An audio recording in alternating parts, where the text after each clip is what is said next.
Today I'm going to be talking about the war on centralization. The war on centralization. I'm going to make this video very easy, even for those that do not understand crypto, to understand what I am trying to talk about today.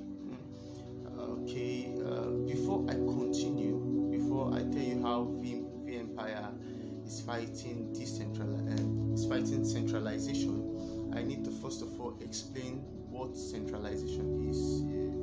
I think if you know what it is, then you would understand better why it needs to be fought, why vEmpire is fighting it as much as it can.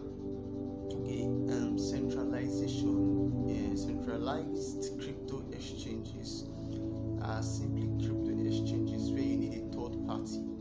If I am a buyer and you're a seller, for us to do transactions, we need a third party to authorize those transactions. Also, in centralized crypto exchanges, we send our personal information to a third party. A third party has all our information, and then you find out that it's a problem. I'll explain later, but for now, just know that in centralized systems, you need to send your personal information to a third party, and also the transactions, the blockchain are not being monitored. It's not very much monitored. Okay, now let's talk about decentralization. In decentralization, if I'm a buyer and you're a seller, our business is just between us. We don't need any third party, no middleman or something. So let's look at the advantages of decentralization over centralization. Number one is security. Over the years, there have been cases of hackers. If I am the third party and two buyers and there's a buyer and a seller, and they send their information to me, and it happens to be that I was hacked, that means the information of the buyer and the seller is in trouble, because it is now being given out, and then the funds and the money of the buyers and the sellers can be lost. So that is simply what happens in centralization. You find out that the investors in centralized exchanges tend to lose their money over the years. Another thing is control. In centralized exchanges, you don't have control. It is the third party that has control. But then in decentralized exchanges, it is you that have control. It is for you. You get? It is for you. Then the last is fees. Because there is a third party that manages the buyer and seller's information, they charge too much gruesome fees for you to be able to transact. You get? But then in decentralized exchanges, there is simply very little or no fee. And so now we've understand what are the perils, what are the downsides of centralization. Now let's understand what decentralization is. So over the years, after so much issues that have happened with centralization, a group of persons came with the idea to form what is called a decentralized autonomous organization. Decentralized meaning you as the user have the control, while autonomous means you have the authority. You get?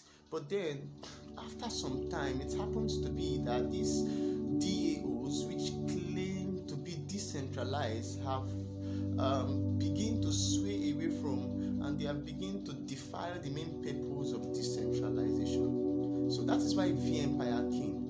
vEmpire is focused on this group of persons that claims to be decentralized, but they are losing decentralization. So vEmpire is simply DDAO.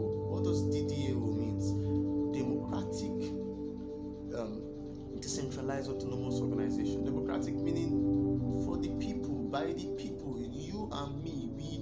We don't. There are no more big wheels. In DAOs, there are big wheels. There are people that call the shots. So in vEmpire, nobody calls the shot. It is me as a user that calls the shot. So we're going to be looking at the metaverse.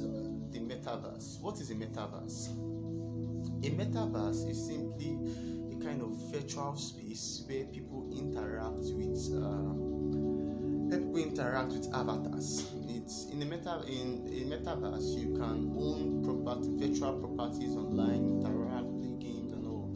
You need most times cryptocurrencies or NFTs in the metaverse. So examples of metaverses are decentralized, sandbox and thereabouts. So vEmpire is focused on metaverses.